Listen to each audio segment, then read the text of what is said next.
कह दे वही श्रीमत, हर कदम संवरता है। 84 का चक्र घूमे, आदि मध्य अंत समझ में आए। चलते चलते बस इतना याद रहे, मैं आत्मा हूँ तू साथ निभाए। लो मेरे हाथ में नहीं, सब कुछ तुझ पे छोड़ दिया। जो भी पाया, जो भी खोया, तेरी मर्जी से जोड़ लिया।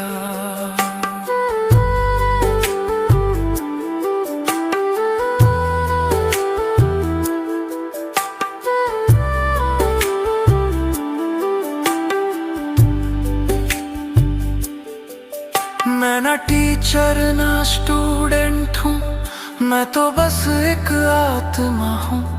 ऊपर से आई इस धरती पर, सेवा ही मेरी साधना हूँ। पुराना तन पुरानी दुनिया, बीच में तेरा साथ मिला। इस साथीपन की स्मृति ने हर बंधन को काट दिया। साक्षी बनकर देख रहा हूँ, जो भी आता जो भी जाए, शिव और शक्ति साथ चले तो माया पास नहीं आए। लो मेरे हाथ में नहीं, सब कुछ तुझ पे छोड़ दिया। मैंने खुद को तुझ में सौंपा, जीवन तुझसे जोड़ लिया। लो मेरे हाथ में नहीं, सब कुछ तुझ पे छोड़ दिया। एकाग्रता की इस डोरी से मन को तुझ में बांध लिया। बंधन छूटे जीवन जागे, जीते जी मुक्त होना सीख लिया।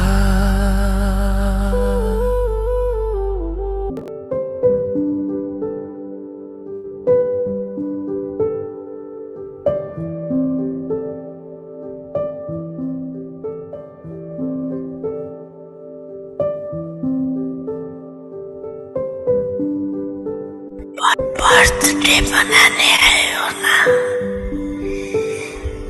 मनाने है ना? अच्छा, जब बर्थडे मनाते हो, जिसका बर्थडे मनाते हो उसको गिफ्ट देते हो।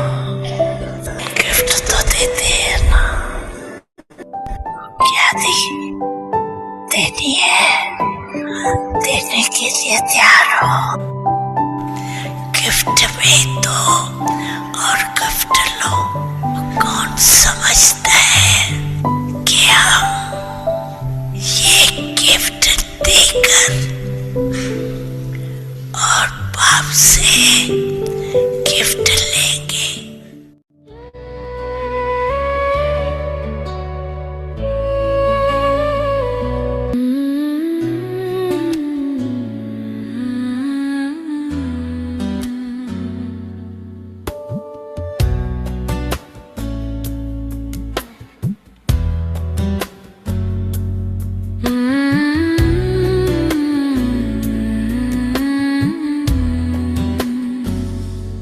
प्यारे बाबा आपको क्या प्यार का उपहार दें।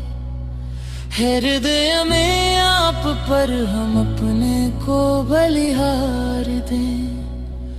आपकी आशाओं का संसार हम साकार करें। संसार आयुर संस्कार पुराना आप पर हम वार दें। प्यारे बाबा आपको क्या प्यार का उपहार दें।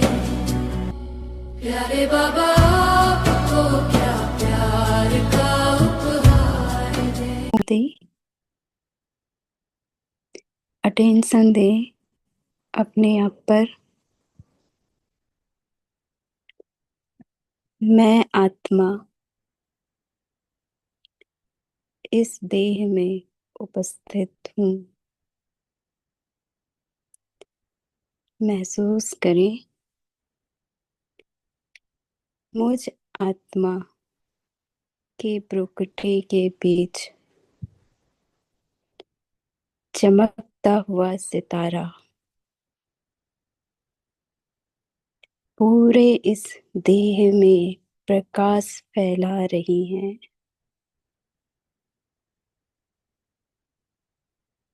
महसूस करें पूरा चारों ओर प्रकाश से भरा हुआ है। यहाँ मेरा शरीर। महसूस करें मेरे प्रकृति के बीच चमकता हुआ सितारा अब यह शरीर से निकलकर ऊपर की ओर जाती जा रही है। महसूस करें सभी आत्माएं ऊपर की ओर मेरी आत्मा उड़ते जा रही है।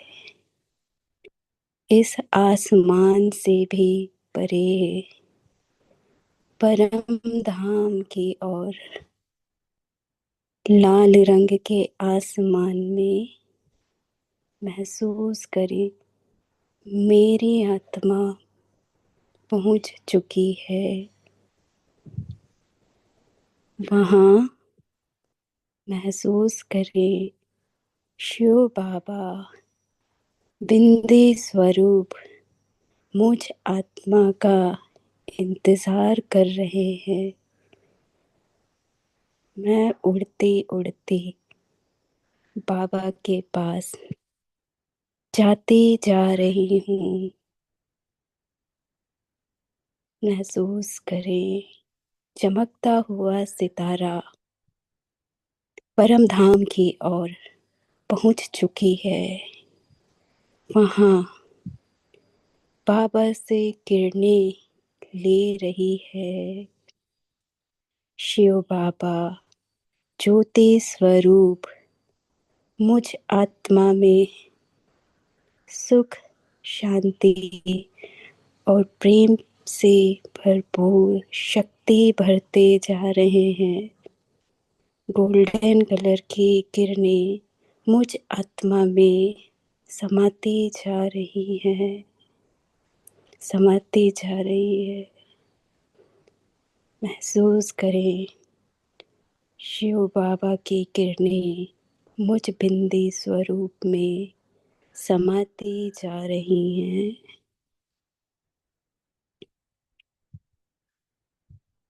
अब मैं आत्मा शिव बाबा से शक्ति ले रही हूँ। शक्ति से भरपूर आत्मा अब नीचे की ओर आ रही है। महसूस करें वापस अपने वह 5 तत्वों की देह में प्रकृति के बीच समा रही हैं। महसूस करें मुझ आत्मा में प्रकृति के बीच वह चमकता हुआ सितारा उपस्थित हो गई है। मेरे चारों तरफ प्रकाश ही प्रकाश फैल रही हैं। गोल्डन कलर की महसूस करें। अब मुझ आत्मा में पंख आ गए हैं गोल्डन कलर की। मेरे आसपास जितने भी आत्माएं हैं सबकी आत्मा चमक रही है। महसूस करें उनमें भी गोल्डन कलर की पंख लगे हुए हैं। उनकी भी आत्मा चमक रही है। बाबा मुझ आत्मा में शक्ति भर रहे हैं और मैं उन आत्माओं को शक्तियों से भरपूर करते जा रही हूँ। सुख, शांति, आनंद, प्रेम के किरणों से भरपूर होते जा रहे हैं। सबके चेहरे फरिश्तों जैसे चमक रही हैं। महसूस करें, मुझ आत्मा द्वारा बाबा उन्हें शक्तियों से भरपूर करते जा रहे हैं। महसूस करें, उनकी डोर बाबा के हाथ में लगी हुई है। सारी आत्माएं फरिश्ते स्वरूप में नजर आ रहे हैं, मुस्कुरा रहे हैं। स्वयं भगवान ने हमारा डोर पकड़ा हुआ है। हम सब आत्माएं उनके प्रेम में बंधे हुए हैं। महसूस करें, मैं जिस आत्मा को देख रही हूँ, सभी आत्माएं फरिश्ते स्वरूप में नजर आ रहे हैं। मुझ आत्मा को आज दिन भर सबको फरिश्ते स्वरूप में देखना है। मैं स्वयं ही फरिश्ता स्वरूप चमकती हुई गोल्डन पंखों वाली आत्मा हूँ। स्वयं भगवान की प्रकाश मुझ आत्मा में आ रही है।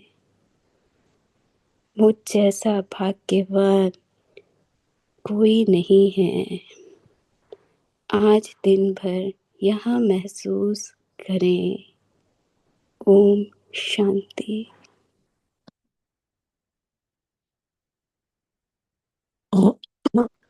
ओम शांति। हाणे ॿुधंदासीं बाबा जा ओम शांति मिठड़ा महावाक्य। अॼु बाबा मिठड़ा 7 तारीख़ 7 जनवरी 2026 जा बाबा जा महावाक्य आहिनि। अॼु बाबा चवनि था, मिठड़ा ॿार कॾहिं बि पंहिंजे हथ में कानून न खणो। इन जो मतिलब, अगरि कंहिंसां काई भुल थी वञे त भॻवान खे ॿुधायूं, बाबे खे ॿुधायूं, उन्ही खे रिपोर्ट लिखायूं। बाबा पाण ई उन्ही खे सावधानी ॾींदा, ध्यानु खिचवाईंदसि कि तूं हीअ ॻाल्हि ग़लति कई अथई। पर असां डायरेक्ट कंहिंखे बि न चऊं। अॼु बाबा वाणी में चयो अथऊं, अॼु जो प्रश्न आहे, बाबे मिठड़े ने कहिड़ो ठेको खयों अथई सभिनि जो? उत्तर आहे, ॿारनि जा अवगुण कढाइण जो ठेको हिकिड़े परमात्मा ने खयों अथई कि ॿारनि जा अवगुण कढी करे ई रहंदुमि, चाहे कुझु थी वञे, चाहे थप हणणी पए, चाहे माया खे मोकिलणो पए, चाहे कुझु बि थिए, पर ॿारनि खे त मां सुठो ठाहे ई रहंदुमि। ॿारनि जूं खामियूं बाबा ॿुधंदा रहंदा आहिनि, त उहे खामियुनि खे कढण लाइ बाबा मुरलीअ में मिठड़ी सम्झाणी, प्यार जी सम्झाणी ॾींदा आहिनि। अगरि तव्हां ॿारनि खे कंहिंजी बि, तव्हांखे बि कमी ॾेखण में अचेव थी, काई कमी नज़र अचेव थी, त पोइ तव्हां पंहिंजे हथ में कानून न खणो। मतलब तव्हां पाण न चओ उन्ही खे, इहो पाण चयव मतलब पाण हथ में कानून खणी वरितो, तव्हां ई चई छॾियो त पोइ मां विच में छो ईंदुमि? पोइ त इहा ॾाढी वॾी भुल करे छॾियव न। त बाबा चवनि था, पंहिंजे हथ में कानून खणणु इहा बि त भुल आहे। ओम शांति। मिठड़े बिठड़े रूहानी ॿार ॼाण अचनि था परमात्मा वटि रिफ्रेश थियण। आत्मा भरपूर थियण अचे थी बाबे वटि, छो कि ॿार ॼाणनि था कि बेहद जो बाबो परम पिता परमात्मा, बेहद जी विश्व जी बादशाही बाबे खां ई वठणी आहे। त इहो त कॾहिं बि विसरण ई न घुरिजे, पर विसरी था वञो। माया विसारे थी छॾेव, अगरि न विसारेव त ॾाढी ख़ुशी हुजेव। बाबा सम्झाणी था ॾियनि कि ॿार हिन बैच खे घड़ी घड़ी ॾिसंदा रहो। लक्ष्मी नारायण जो बैच आहे न, इनखे घड़ी घड़ी ॾिसंदा रहो, चित्रनि खे बि ॾिसंदा रहो, घुमंदे फिरंदे बैच खे ॾिसंदा रहो त पतो पएव कि बाबे खां असां हेठि आहियूं था पिया। बाबे जी यादि सां इहे गोल्डन किरण वठूं था त असां में बदलाव ईंदो थो वञे। देवताई गुण बि धारण करणा अथव। इहो ई समय अथव ज्ञान मिलण जो। बाबा चवनि था इहो ई समय अथव ज्ञान मिलण जो। मिठड़ा मिठड़ा ॿार राति ॾींहं मिठो मिठो चवंदो रहांव थो पियो। शिव बाबा चवनि था कि राति ॾींहं मां तव्हांखे मिठो मिठो चवंदो थो रहांव। ॿार नथा चई सघनि कि मिठा मिठा बाबा। बाबा चवनि था कि ॿार नथा चई सघनि मिठा मिठा बाबा। सभु ॼणा अनम्यूट आहियो, बाबा खे चओसि मिठा मिठा बाबा। बार बार पाण खे चइणो आहे। अॼु पाण खे पंहिंजे ग्रुप में लिखंदासीं मिठा मिठा बाबा। चवण त ॿिन्हिनि खे घुर्जे, ॿई ई मिठा आहियूं न। बाबा चवनि था चवण त ॿिन्हिनि खे घुर्जे, ॿई मिठा आहिनि न। ब्रह्मा बाबा बि मिठो आहे, शिव बाबा बि मिठो आहे। पर केतिरा ॿार शरीर जे अभिमान जे करे छड़ो बाबा खे ई मिठो मिठो चवनि था ऐं मुंहं सां ई छड़ो चवनि था न। केतिरा ॿार त गुस्से में अची करे कॾहिं बाबा खे कुझु कुझु ॿियो बि शब्द चई था छॾनि। कॾहिं पीउ ने कंहिंखे चयईं, कॾहिं ॾाॾे ने कंहिंखे चयईं। ॻाल्हि त हिकु ई थी वञे न, पीउ चए ॾाॾो चए। कॾहिं ब्राह्मणी जे मथां था ॿार नाराज़ थी वञनि त कॾहिं पाण में था नाराज़ थी वञनि विड़ी झिड़ी करे। त हे बाबो, हे शिव बाबा परम पिता परमात्मा वेही ॿारनि खे शिक्षाऊं ॾियनि था। कहिड़ियूं कि गांव गांव में ॿार त घणा ई आहिनि, सभिनी खे लिखंदा रहनि था। बाबा सभिनी खे चिठी लिखंदा रहंदा हुया न कि तव्हांजी रिपोर्ट अचे थी कि तूं ॾाढो गुस्सो थो करीं। त उनखे बेहद जो बाबा छा चईंदो, देह अभिमान आहे, इन करे त गुस्सो थो करे। बाबा सभिनी खे चवनि था ॿार देही अभिमानी ठहो, आत्मा सम्झो। सभु ॿार हेठि मथे थींदा रहनि था। हिन में बि माया जंहिंखे समर्थ पहलवान ॾिसे थी उन्ही सां ई विढ़ंदी थी रहे। माया बि जंहिंखे ॾिसे थी कि समर्थ आहे, पहलवान आहे, उन्ही सां ई विढ़ंदी थी रहे। महावीर हनुमान जे लाइ ॾेखारियो वियो आहे न कि उन्ही खे बि लोॾाइण जी कोशिश कई वई। हनुमान खे बि हिलाइण जी कोशिश कई वई हुई। त हिन महिल त सभिनि जी परीक्षा थी हले न। माया सभिनि जी परीक्षा थी वठे न। माया सभिनि जी परीक्षा थी वठे। माया सां हार जीत सभिनि जी थींदी रहंदी आहे। लड़ाईअ में यादि बि हूंदो आहे त विसरो बि अथा। त बाबा चवनि था कि लड़ाईअ में बार बार कॾहिं यादि कॾहिं विसरणु थींदो रहंदो आहे न। त जेको जेतिरो यादि में रहे थो, जेको जेतिरो निरंतर परमात्मा खे यादि करण जी कोशिश कंदा,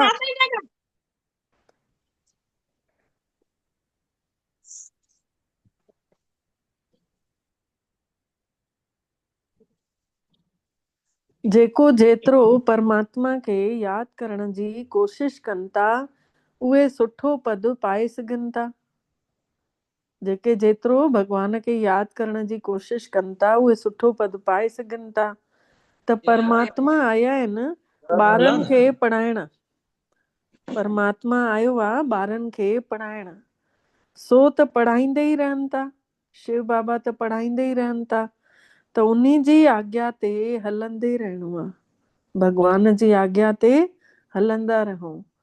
परमात्मा जी आज्ञा ते हलण सां ई सुठा ठहंदासीं। इन्ही में कंहिंजे बि बिगड़ण जी ॻाल्हि ई कान्हे। कोई कंहिंजे मथां क्रोध थो करे, नाराज़ थो थिए, बिगड़ण मतलब क्रोध करण। त बाबा चवनि था तव्हां सुधरदव बि ईअं ई जॾहिं मुंहिंजूं ॻाल्हियूं रोज़ मञींदव, श्रीमत ते हलंदव। भुला कयो था पोइ बाबा वटि रिपोर्ट करणी आहे। पाण कंहिंखे बि न चवणु घुर्जेव। जीअं सम्झो हथ में तव्हां कानून वठी वरितव, पाण कंहिंखे बि चईंदव त सम्झो पंहिंजो पाण खे तव्हां कानून हथ में खणी वरितव। गवर्नमेंट त हथ में कानून खणणु न ॾींदी आहे। कंहिं ने घूसो मारे त उनखे घूसो ई न मारींदा, रिपोर्ट कंदा, उन जो केस कंदा।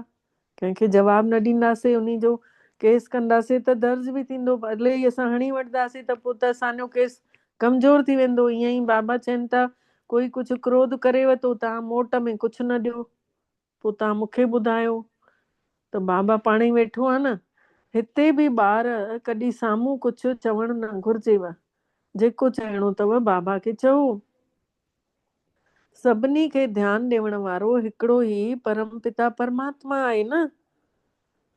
त बाबा तरीक़ो ॾाढो मिठे सां ॿुधाईंदा। बाबा उन ॻाल्हि खे मिठे सां पार कराए छॾींदा, मिठेपन सां शिक्षा ॾींदा। देह अभिमानी ठहण सां पंहिंजो ई पद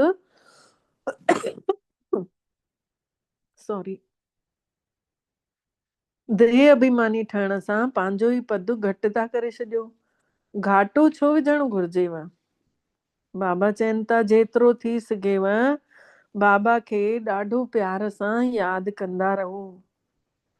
अहिड़े बेहद जे बाबे खे ॾाढो प्यार सां यादि कयो, जेको परम पिता परमात्मा विश्व जी बादशाही ॾेव थो। जेको विश्व जी बादशाही ॾे थो, छड़ो देवताई गुण धारण करणा आहिनि, कंहिंजी बि निंदा नाहे करणी। देवताऊं कॾहिं कंहिंजी निंदा कंदा आहिनि छा? त हाणे पंहिंजे पाण खे चेक कयूं कि असां कॾहिं बि कंहिंजी बि निंदा कंदा आहियूं छा? केतिरा ॿार त निंदा करण जे बग़ैर रहनि ई कोन था। तव्हां बाबा खे चओ त बाबा ॾाढो प्यार सां सम्झाईंदा, न त समय ख़राब बर्बाद थींदव। निंदा करण सां पंहिंजा बि बोझ वधंदा। निंदा करण सां त इन खां सुठो बाबे खे यादि कयो, ओतिरो बि वधीक में वधीक फ़ाइदो थींदव। कंहिंसां बि वाद विवाद न करणु ॾाढो सुठो आहे।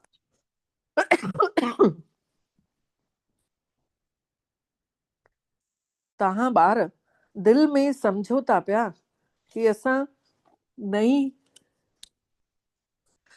नई दुनिया जी बादशाही ठाहियूं था पिया। हिन महिल भॻवान जी सेवा हले थी न। भॻवानु आयो आहे नयो संसार रचण, त असां उन में थोरो थोरो सहयोग था ॾियूं, या तन जो, या मन जो, या धन जो। अंदर में केतिरो फ़खुरु हुजणु घुर्जे। मुख्य आहे ही यादि ऐं देवताई गुण। ॿार चकर खे यादि करनि था, उहो त सवलो यादि पवंदो। 84 जो चक्र आहे न। तव्हांखे सृष्टिअ जी शुरूआत खां वठी आख़िरीअ ताईं जे ड्यूरेशन जो पतो अथव न। वरी बि ॿियनि खे बि ॾाढो प्यार सां परिचय ॾियणो अथव। ॿियनि खे बि ॾाढो प्यार सां परिचय ॾियणो आहे बाबा जो, कि असांखे परमात्मा पिता विश्व जो मालिक ठाहे रहिया आहिनि, राजयोग सेखारे रहिया आहिनि। विनाश बि साम्हूं आहे बि संगम युग। जॾहिं नयो संसार ठहे थो पियो, पुराणो संसार ख़तम थो थिए। बाबो मिठड़ो ॿारनि खे सावधान करण आया आहिनि कि सिमर सिमर सिमर सुख पाओ, कल कलेश तन मां ही मिटाओ। जेतिरो सिमरदव ओतिरा ई मन जा कलह क्लेश मिटजी वेंदव। 2500 सालनि जे लाइ मिटजी वेंदव। बाबा चवनि था 2500 सालनि जे लाइ मिटजी वेंदव कलह क्लेश। बाबा सुखनि जो संसार ठाहिण आया आहिनि। माया रावण वरी दुखनि जो संसार थी ठाहे वठे। इहो बि तव्हां ॿार ॼाणियो था, उहो बि नंबरवार, जेतिरी पुरुषार्थ जे आधार ते। बाबे खे ॿारनि में केतिरो प्यार हूंदो आहे। बाबा खे ॿारनि में केतिरो प्यार हूंदो आहे। शुरूअ खां बाबा सां प्यार आहे न। बाबा खे पतो आहे मां ॼाणियां थो पियो ॿार जेके काम विकार में पइजी कारा थी विया आहिनि, जेके ॿार काम विकार में पइजी कारा थी विया आहिनि, उन्हनि खे बूरो ठाहिण आयो आहियां। परमात्मा त ज्ञान जो सागर आहे। ॿार धीरे धीरे ज्ञान वठनि था, माया वरी विसारे थी छॾनि, ख़ुशी अचण ई नथी ॾियनि पई। ॿारनि खे त ॾींहों ॾियारी ख़ुशीअ जो पारो चढ़ी वञणु घुरिजे। सतयुग में पारो चढ़ियल हुयव, हाणे वरी चाढ़िणो अथव। जंहिंसां चाढ़िणो आहे, यादि जी यात्रा सां चढ़िणो आहे। उहो धीरे धीरे चढ़ंदो आहे न पारो, नशो बि धीरे धीरे चढ़ंदो आहे न। त बाबा चवनि था पारो बि धीरे धीरे चढ़ंदो आहे न यादि सां। हार ऐं जीत थींदे थींदे नंबरवार पुरुषार्थ जे आधार ते, जंहिं जेतिरो पुरुषार्थ कयो आहे उन आधार ते पंहिंजो पद पाए वठंदव। बाक़ी समय त उहो ई लॻे थो जेको 5000 साल पहिरियों समय लॻो हुयो, उहो ई समय लॻंदो। साम्हूं बि उहे ई हूंदा जेके हिन महिल साम्हूं हूंदा, उहे ई 5000 साल बाद बि उहे ई साम्हूं हूंदा बाबा जे। बाबा साक्षी थी करे ॿारनि जी अवस्था ॾिसनि था पिया। शिव बाबा साक्षी थी करे ॿारनि जी अवस्था ॾिसनि था ऐं सम्झाणी बि ॾियनि था। ॿाहिरि सेंटरनि ते जेके रहनि था त उहे एतिरो रिफ्रेश नथा हुजनि। सेंटर ते रही करे बि ॿाहिरे वातावरण में हली था वञनि। ॾिसो बाबा ने ॾिठो तंहिं कि सेंटर ते रही करे बि ॿाहिरे वातावरण में हली था वञनि। त पोइ इन करे बाबा चवनि था हिते ॿार ईंदा ई आहियो तव्हां रिफ्रेश थियण, मधुबन वेंदा आहियूं न रिफ्रेश थियण। बाबा लिखनि बि था कि परिवार सहित, बाबा खे लिखंदा आहिनि परिवार सहित सभिनी खे यादि प्यार ॾिजो। बाबा लिखनि बि था कि परिवार सहित सभिनी खे यादि प्यार ॾिजो। ॾिसो उहो आहे शरीर जो माता पिता जेको, ऐं हे आहे आत्माउनि जो माता पिता।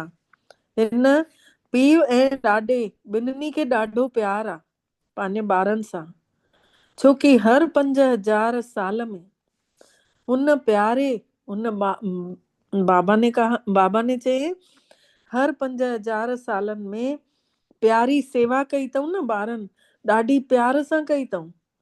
ऐं अंदर में तरस थो अचेसि बाबा खे, अहिड़नि सेवादारी ॿारनि जे मथां बाबा खे क्यास थो अचे।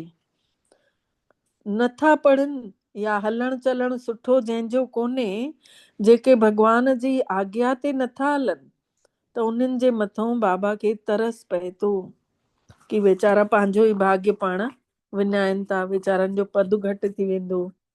पर बाबा बि करे छा था सघनि, उते ऐं हिते रहण में फ़र्क़ु त ॾाढो आहे।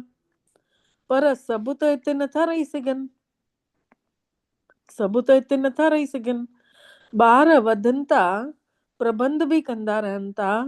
इहो बि बाबा ने सम्झायो अथईं कि हे आबू जेको आहे मधुबन भारी तीरथ आहे, ॾाढो सुठो तीरथ आहे। बाबा चवनि था मां हिते ई अची करे सॼी सृष्टिअ खे 5 तत्वनि सहित सभिनी खे पवित्र ठाहियां थो।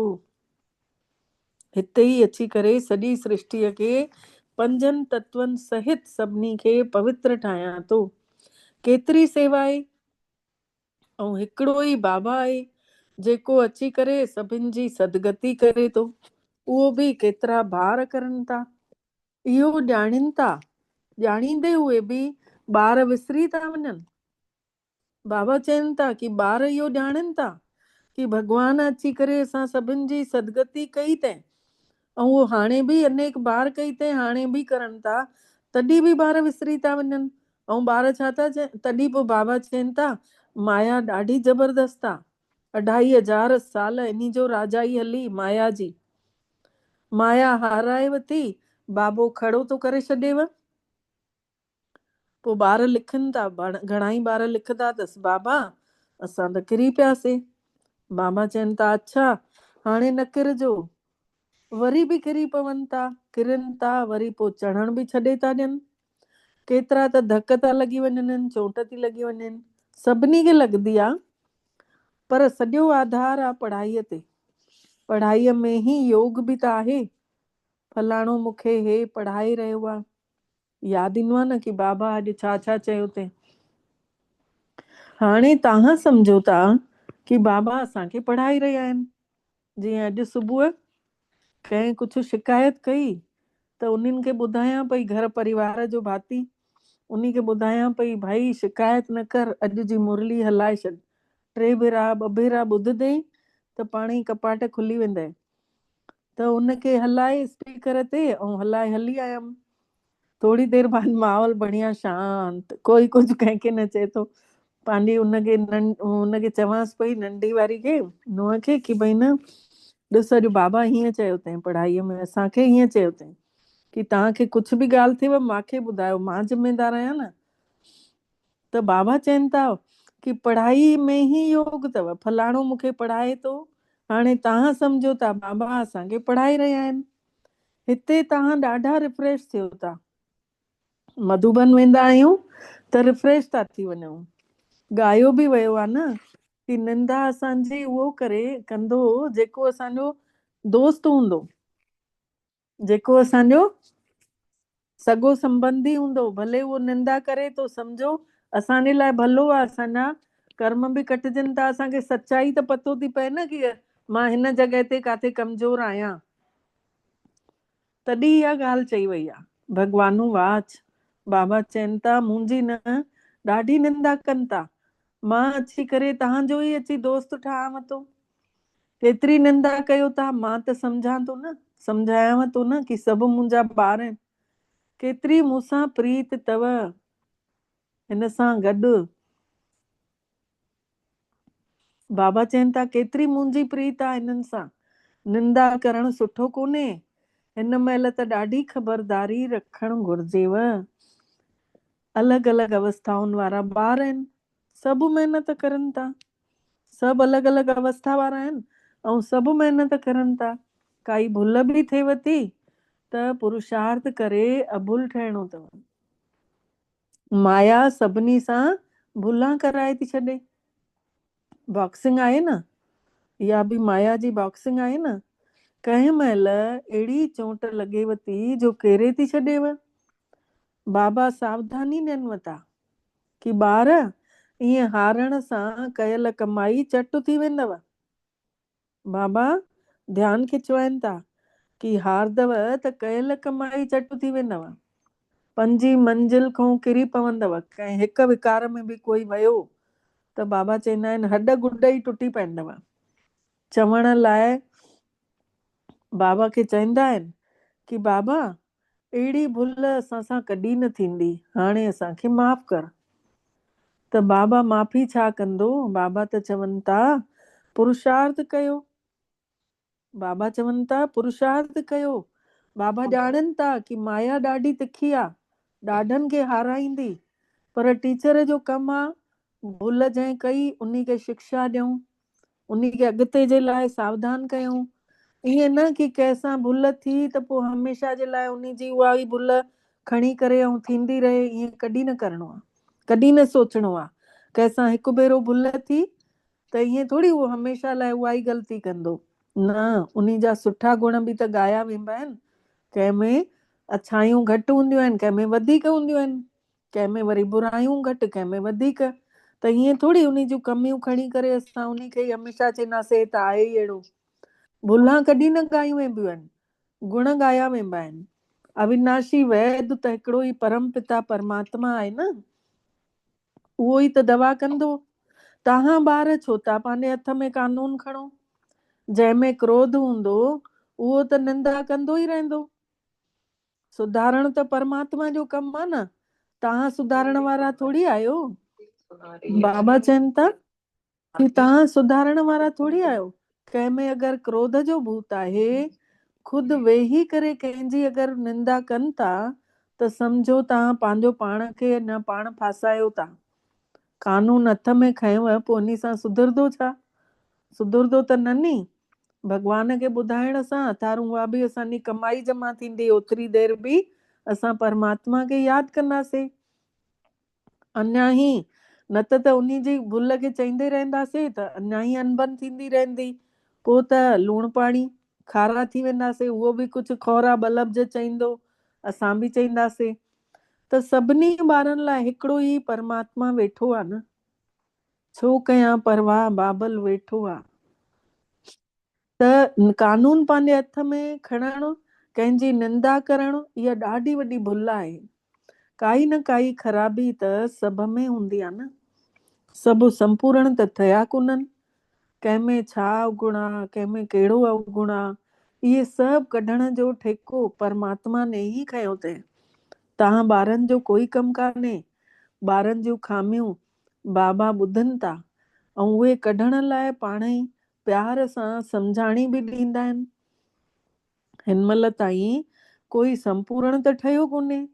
सभु परमात्मा जी आज्ञा ते हलूं था, धीरे धीरे सुधरूं था। संपूर्ण त आख़िरीअ में ठहिणो आहे। हिन महिल सभु पुरुषार्थी आहियूं, सभु महिनत कयूं था। बाबा हमेशह अडोल रहनि था, ॿारनि खे प्यार सां शिक्षाऊं बि ॾियनि था। शिक्षा ॾियणु त परमात्मा जो कमु आहे न। पोइ उन्ही ते न हलूं, जेके नथा हलनि त उन्हनि जो भाॻ, जेके हलनि था त उहे पंहिंजो भाॻ ठाहिनि था। बाबा चवनि था केतिरो पोइ पद उन्ही जो घटि थो थी वञे। परमात्मा जी आज्ञा ते न हलण सां, कुझु बि अहिड़ो करण सां पद ख़राब थी वेंदो आहे। पोइ दिलि अंदरि खाईंदव कि असां हीअ भुल कईसीं, असांखे त ॾाढी महिनत करणी पवंदी। कंहिंजो बि अवगुण आहे त परमात्मा खे ॿुधाइणो आहे। कंहिंजो बि अवगुण आहे त असां उनखे न चऊं कि तो में इहा आदत ॾाढी ख़राब अथई, झटि चई ॾींदा आहियूं न। त बाबा चवनि था मूंखे ॿुधायो न, कंहिंमें कोई अवगुण आहे त मूंखे ॿुधायो। दर दर ॿुधाइणु इहो बि त देह अभिमान आहे न, उन जी बदनामी कईसीं। त चईंदा आहिनि न कि भई हिकिड़ो अगरि निंदा कयूं था त असांखे सॼे ॾींहं जी कमाई चट थी वेंदी आहे। बाबा चवनि था कि दर दर ॿुधाइणु इहो बि त देह अभिमान अथव। बाबे खे यादि नथा कयो, अव्यभिचारी हुजणु घुर्जेव न, ठहणु घुर्जेव। हिक खे ॿुधाईंदव त झटि सुधारींदो वेंदव। सुधारण वारो त हिकिड़ो ई बाबो वेठो आहे न, बाक़ी त सभु अणसुधरियल आहिनि। पर माया अहिड़ी आहे कि मथो ई फेरे थी छॾेव पई। बाबा हिक पासे मुंहुं थो करे ऐं माया वरी ॿिए पासे घुमाए करे पाण ॾे थी करे वठे। परमात्मा आयो ई आहे असां आत्माउनि जो सुधार करे देवता ठाहिण। बाक़ी दर दर कंहिंजो नालो बदनाम करणु त बेक़ाइदो आहे न। तव्हां शिव बाबा खे यादि कयो, जजमेंट बि उन वटि ई थींदी न। शिव बाबा खे यादि कंदासीं, पोइ जेको उहो बाबा चए, जेको ॿुधाए बाबा, निर्णय त बाबा ई कंदो न। कर्मनि जो फल बि परमात्मा ई ॾींदो आहे न। भले संसार जो नाटक आहे रचियल, पर कंहिंजो नालो त खयो वेंबो आहे न। बाबा पंहिंजे ॿारनि खे सभु ॻाल्हियूं सम्झाईंदे रहनि था कि तव्हां केतिरा भागनि वारा आहियो, केतिरा महिमान अचनि था। जंहिं वटि घणा महिमान ईंदा आहिनि उहे ख़ुशि थींदा आहिनि न कि हे ॿार बि आहिनि त महिमान बि आहिनि। मधुबन लाइ बाबा चवनि था कि ॾिसो हे ॿार बि आहिनि त महिमान बि आहिनि। पंहिंजे घर अचो बि था मधुबन, ख़ुशि थी करे वञो था, केॾा भागनि वारा आहियो। टीचर जी ॿुद्धीअ में त इहो ई रहंदो आहे न कि भई मां ॿारनि खे हिन जहिड़ो सर्वगुण संपन्न ठाहे छॾियां, जीअं ब्रह्मा बाबा खे ठाहे उहे ई असांखे बि ठाहे छॾनि। टीचर खे ॿुद्धीअ में हूंदो आहे न। त इहो ठेको परमात्मा ने खयो अथई हिन संसार जे ड्रामे जे आधार ते। ॿारनि खे मुरली बि कॾहिं बि मिस नाहे करणी। मुरलीअ जो ई त गायन आहे। हिक बि अगरि मुरली मिस कयव त जीअं स्कूल में एब्सेंट पइजी वेंदी आहे न, त हे बि परमात्मा पिता जो स्कूल थो हले। हिन में बि हिकु ॾींहुं बि मिस न करणु घुर्जेव। परमात्मा पिता शिव बाबा अची करे पढ़ाइनि था। दुनिया में कंहिंखे बि ख़बर थोड़ी आहे कि भगवान इन्हनि खे रोज रोज ईंदो आहे पढ़ाइण, या रोज हे जन भगवान सां मिलनि था। कंहिंखे चईंदा, पहिरियों चईंदा हुयासीं न त चईंदा हुया पागल थी वई आहे, ऐं हाणे ॾिसो हाणे त लटकनि था, चईंदा आहिनि असां सां ॻाल्हाए थोरी देरि असां ॿ ॿोल ॿुधाए था रहूं, ईअं चईंदा आहिनि। त ॾिसो केॾो बदिलाव अचण सां, बाबा जो ठहण सां केॾो सम्मान आहे। त स्वर्ग जी स्थापना हले थी न, परमात्मा कराइण वारो आहे, इहो दुनिया वारा कोई बि नथा ॼाणनि। तव्हां त सभु कुझु ॼाणे विया आहियो। इहा पढ़ाई ॾाढी ॾाढी अथाह कमाई बि अथव। जन्मनि जन्मनि जे लाइ हिन पढ़ाईअ जो फल मिली थो वञेव। विनाश जो सॼो तालुक तव्हांजी पढ़ाईअ सां आहे। तव्हांजी पढ़ाई पूरी थींदव, पोइ हीअ लड़ाई शुरू थी वेंदी। त पढ़ंदे पढ़ंदे, बाबे खे यादि कंदे कंदे पूरा नंबर, जॾहिं पूरा नंबर थी वेंदव, इम्तिहान थी थो वञेव, पोइ ॾिसो लड़ाई लॻे थी न। तव्हांजी पढ़ाई बि पूरी थी त पोइ लड़ाई लॻंदी। बाबा चवनि था तव्हांजी बि पढ़ाई पूरी थींदी, पोइ लड़ाई लॻंदी। इहा नयो संसार ठाहिण लाइ बिल्कुलु नयो ज्ञान अथव। इन करे वीचारा माण्हू जेके आहिनि मुंझी पिया आहिनि। अच्छा, मिठड़े मिठड़े सिकी लधे ॿारनि प्रति माउ पीउ जो यादि प्यार ऐं गुड मॉर्निंग। रूहानी बाबल जी रूहानी ॿारनि खे नमस्ते। ऐं असां रूहानी ॿारनि जी बि रूहानी मिठड़े बाबल खे दिलि जो यादि प्यार, गुड मॉर्निंग ऐं नमस्ते मिठड़ा बाबा, नमस्ते। शुक्राना बाबल तव्हांजा बारंबार शुक्राना जे तव्हां असांखे पंहिंजो कयव ऐं असां सभिनि जो पद्मा पदम भाग्य जाॻायव। पहिरियों पॉइंट आहे सार जो, कंहिंजा बि अवगुण ॾिसी उन जी निंदा नाहे करणी। जॻह जॻह ते उन जा अवगुण कॾहिं न ॿुधाइणा आहिनि। पंहिंजो मिठोपण बि कॾहिं न छॾिणो आहे। क्रोध में अची करे कंहिंजो बि सामनो न करिणो आहे। अगरि कंहिंमें कोई अवगुण ॾिसण में अचे थो त उहो बि बाबा सां ॻाल्हायूं, बाबा खे ॿुधायूं। ॿियो पॉइंट आहे, सभिनी खे सुधारण वारो हिकिड़ो ई परम पिता परमात्मा आहे। इन करे हिकिड़े ई बाबल मिठड़े खे सभु कुझु ॿुधाइणो आहे। मुरली कॾहिं बि मिस नाहे करणी, अव्यभिचारी ठहिणो आहे। वरदान आहे अॼु जो, बाबा खे अनुभव कंदासीं। बाबा फरिश्ते स्वरूप में, शिव बाबा निरण ते वेठल अथसि ऐं पंहिंजो धाम छॾे करे हेठि लहनि था हिन घर में, जाते असां सभु सेवा ते आयल आहियूं। पंहिंजे पंहिंजे घर में महसूस कयूं ब्रह्मा बाबा फरिश्ते स्वरूप में ऐं शिव बाबा वेठल तन निरण ते। बाबा जी पवित्र रोशनी पूरे घर में फैलिजे थी। चारों तरफ़ पवित्र किरणा फैलजनि थियूं पियूं, हिकु हिकु आत्मा खे सुकून थियूं ॾियनि पियूं। इहे किरणा पूरे हिन घर में चारों तरफ़ फैलजंदियूं थी वञनि, अड़ोस पड़ोस में बि, पूरे शहर में, पूरे राज्य में, पूरे भारत देश में, विदेशनि में। ॾिसो हे घर जेको आहे केंद्र बिंदु आहे। हे घर हाणे शिवालय ठही वियो आहे। जेतिरी देरि परमात्मा हिन घर में आहे ओतिरी देरि हिन घर खे केंद्र बिंदु सम्झूं, शक्ति जो केंद्र आहे। सम्झो शक्ति स्तंभ ठही वियो आहे थोरी देरि लाइ बाबा। जेतिरी देरि अनुभव कयूं घर में, ओतिरी देरि हे घर नाहे, शिवालय आहे। महसूस कंदे बाबा जी रूहानी दृष्टि ॾिसूं। अखियुनि मां रोशनी, बाबा जे निरण मां रोशनी, शिव बाबा ॾिसनि था असांखे ऐं भ्रुकुटी तख़्त ते वेठल आत्मा खे शक्ति भरनि था। बाबा जो रूहानी तेज असां सभिनी आत्माउनि खे दिव्य ठाहे थो। बाबा असां सभिनी ॿारनि खे शक्तिशाली खुराक खाराइण आया आहिनि।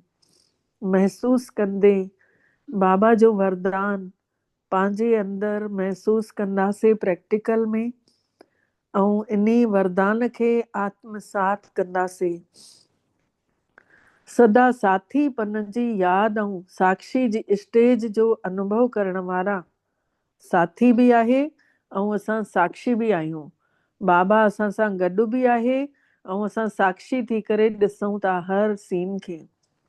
अनुभव करण वारा शिवमयी, शिवमयी मतलब शिव में समायल आत्माऊं, शक्ति स्वरूप कंबाइंड ठहो। शिव में समाइजी करे असां बि शक्ति स्वरूप ठही विया आहियूं। जीअं आत्मा ऐं शरीर ॿई गॾु आहिनि, जेसीं ताईं हिन सृष्टिअ ते पार्ट आहे तेसीं ताईं त धार नथा थी सघो। आत्मा शरीर खां अलॻि नथी थी सघे जेसीं ताईं रोल आहे, करिणो ई आहे। ईअं ई शिव ऐं शक्ति ॿिन्हिनि जो एतिरो गहरो संबंध आहे जो सदा शिव में समायल शक्ति स्वरूप में स्थित थी करे हलो था, त उन्हीं जी लगन में माया विघ्न ई नथी विझी सघेव। उहे हमेशा ॿार साथीपन जो बि अनुभव कंदा आहिनि ऐं साक्षी स्टेज जो बि अनुभव कंदा आहिनि। अहिड़ो अनुभव थींदो अथनि जीअं कोई साकार में गॾु हुजे। बाबा चवनि था उन्हनि ॿारनि खे ईअं महसूस थींदो अथनि जीअं साकार में कोई गॾु आहे। स्लोगन आहे निर्विघ्न ऐं हिक रस स्थितिअ जो अनुभव करण लाइ एकाग्रता जो अभ्यास कयो। कोई विघ्न न अचे, हमेशा हिक रस अवस्था हुजे। उन्हीं जे लाइ बाबा चवनि था बार बार तव्हांजी मन बुद्धि परम धाम में शिव बाबा ॾे हली वञेव त मन एकाग्र रहंदो आहे। ऐं उन्हीं मन सां कंहिंजे लाइ बि संकल्प कंदासीं न त उहे ताक़त भरियल संकल्प थींदा ऐं उहो सफल बि थींदा, उहो नज़र बि ईंदो, मतलब उहे संकल्प साकार थी वेंदा।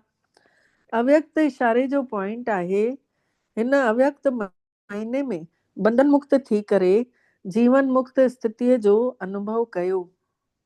पंहिंजे पाण खे हिन महिल हिन समय मां टीचर आहियां, मां स्टूडेंट आहियां, मां सेवादारी आहियां, इहो सम्झण जे बजाय अमृत वेले खां इहो अभ्यास कयो कि मां सुठी आत्मा मथां लथी आहियां। मां सुठी आत्मा मथां लथी आहियां, हिन शरीर में अवतरित थी आहियां।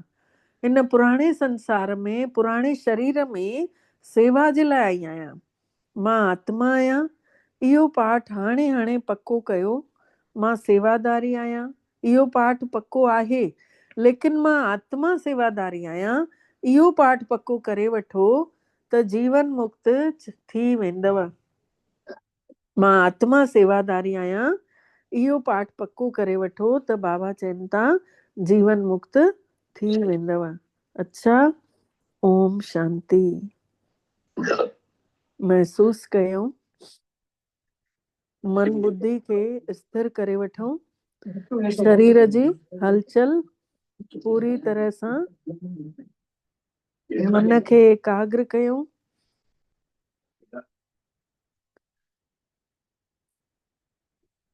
देह जे सभिनी खां ऊंचे स्थान ते मां आत्मा निरड़ ते वेठल चैतन्य सितारो ऋषियुनि मुनियुनि खां वॾे में वॾो राज ऋषि, तपस्विननि सभु तपस्विननि खां मां वॾो तपस्वी, मां चैतन्य तेजस्वी आत्मा चेतना खे महसूस कयूं। मां आत्मा मां अच्छी रोशनी ॾिसां थी, पूरे शरीर में भी वञे थी ऐं शरीर जे ॿाहिरि भी पूरो शरीर जे चारों तरफ लाइट ई लाइट थी नज़र अचे। पूरे वातावरण में शक्तिशाली रोशनी फैलजंदी थी वञे। मां आत्मा अनुभव थी कयां जीअं ॾाढी सारी रोशनी भगवान ॾांहुं लही करे मां आत्मा में इकट्ठे पवंदी थी वञे। मन पूरी तरह सां शांत, शून्य अवस्था, निरड़ ते शक्ति वेठल आहे। धीरे धीरे शरीर मां निकिरी करे मां लाइट जी देह सां निकिरां थी। ऐं मां फ़रिश्तो हिकदमि हल्को उॾरंदो वञा थो आसमान में। सॼी थकान मिटिजी वई आहे, सभु संकल्प हिक पासे, ऐं मां फ़रिश्तो सूक्ष्म देह में पूरो आसमान में उॾरंदो वञा थो। उॾरंदे उॾरंदे पहुची थो वञा मधुबन। मां फ़रिश्तो मधुबन जी तपस्या भूमि ते शांति जे वातावरण में ब्रह्मा बाबा जाते पंहिंजा कर्म करे ॾेखारियईं, जाते तपस्या करे ॾेखारियईं, जाते बाबा जी कर्मातीत अवस्था थी। मां फ़रिश्तो मधुबन जे आंगन में, जाते चारों तरफ अछनि कपड़नि वारा फ़रिश्ता ई फ़रिश्ता नज़र था अचनि। पवित्रता जी खुशबू आहे चारों तरफ, सभिनि जे चेहरे ते मुस्कान आहे। ऐं असां सभु फ़रिश्ता बि पहुचूं था शांति स्तंभ ते। महसूस कयूं शांति स्तंभ ते ॾाढो शक्तिशाली वातावरण आहे। शांति स्तंभ जे चारों तरफ असां फ़रिश्ता लाइन सां बीही करे शिक्षाऊं पढ़ूं था। काथे प्रेम जी शिक्षा लिखियल आहे, काथे आत्मा जी लिखियल आहे, काथे ड्रामे जी लिखियल आहे, काथे शक्ति जी लिखियल आहे। महसूस कयूं था शांति स्तंभ ते मथों किरणा लही लही करे असां सभिनी फ़रिश्तनि खे मथे ते पवंदियूं थी वञनि। ऐं अव्यक्त बाबा जी आवाज़ अचे थी कि तव्हां हिन महिल शांति स्तंभ ते आयो, मां ॾिसांव थो। अनुभव कयूं था असां सभु साइलेंस में धीरे धीरे उते ई वेही था रहूं। थोड़ी देर बाबा खे ईअं ई यादि था करण लॻूं। बाबा हिकु सेकेंड लाइ उते बाबा जी पधरामणी थी वञे ऐं ॾिसूं था सभिनी खे सिरहन थी थिए, सभिनी खे उहो अहसास थो थिए कि बाबा अची विया आहिनि। असां सभिनी खे अलौकिक शक्ति जो अहसास थो थिए। असां सभिनी ॿारनि खे बाबा जी उहा रूहानी शक्ति, रूहानी तेज ॾाढो खीचे थो पियो। पाण सभु फ़रिश्ता अहिड़ो अलौकिक अहसास करे धीरे धीरे शक्ति स्तंभ खां ॿाहिरि निकिरूं था, हिस्ट्री हॉल में अचूं था। हिस्ट्री हॉल में ॾिसूं था चारों तरफ दादियुनि जा फोटो, ब्रह्मा बाबा जा फोटो, सभु पुराणा पुराणा वरिष्ठ सभु दादियूं ॿाहिरि, सभिनी पूर्वजनि खे ॾिसूं था। ऐं उन फोटो में पाण खे बि ॾिसूं था। उन महिल असां नंढड़े ॿार जे रूप में बाबा साकार बाबा सां गॾु हुयासीं। बाबा जो वरदानी हथु असां सभिनि जे मथे ते हुयो। महसूस कयूं बाबा ने असां सभिनी खे सम्झाणी ॾियनि था कि फालतू जा वीचार अचनिव त तव्हां हिन हिस्ट्री हॉल में अची पंहिंजे फोटू खे ॾिसी वञिजो। तव्हां मुंहिंजी पालना में पलियल आहियो, कॾहिं बि क्रोध न कजो, मिठड़ेपन सां सभिनी जो, सभिनी खे प्यार ॾिजो, सभु मन जा ख़तम थी वेंदव। मन हिकदमि शक्तिशाली थींदो वियो। बाबा जी अव्यक्त आवाज़ असांजी पालना करे पई, शक्ति भरे थी। ऐं असां सभु फ़रिश्ता हिस्ट्री हॉल में ब्रह्मा बाबा खे संदुली ते वेठल ॾिसूं था। बाबा जे हथ में टोली जी थाली अथसि। बाबा सभिनी खे लाइन सां वात में इहो टोली खाराइनि था, मिठो तोशो महसूस कयूं था। बाबा हिक हिक खे ॾाढे प्यार सां मथे ते हथ फेरे वात में टोलनि था।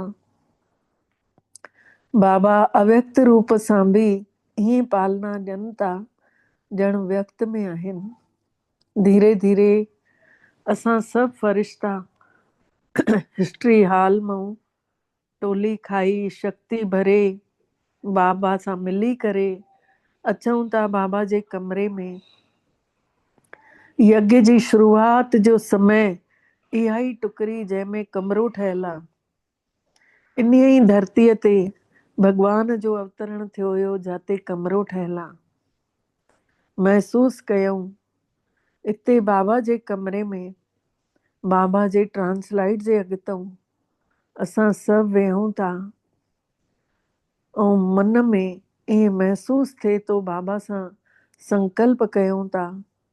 बाबा जीअं तव्हां पंहिंजे जीवन में तपस्या कई, जीअं तव्हां वाणी कढियव, जीअं तव्हां कर्म करे ॾेखारियव, उहे असांखे बि सेम टू सेम तव्हांजी कॉपी ठही हलणो आहे।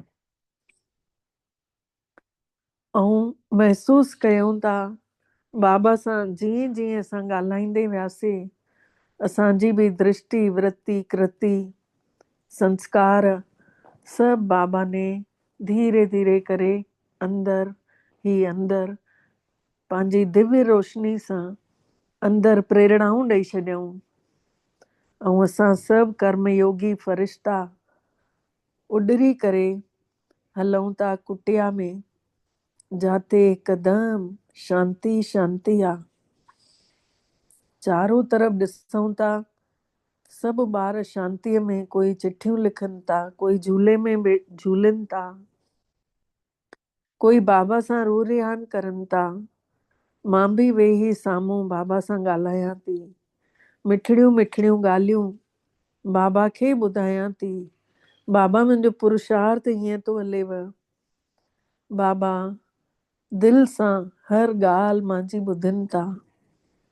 सभु कुझु बाबा खे ॿुधायूं था, जंहिंसां अनबन आहे, जंहिंसां काई कंप्लेन आहे, सभु कुझु बाबा खे ॿुधायूंसि था।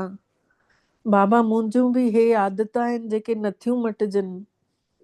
बाबा मां छा कयां? बाबा मूंखे तव्हां ई ॿुधायो।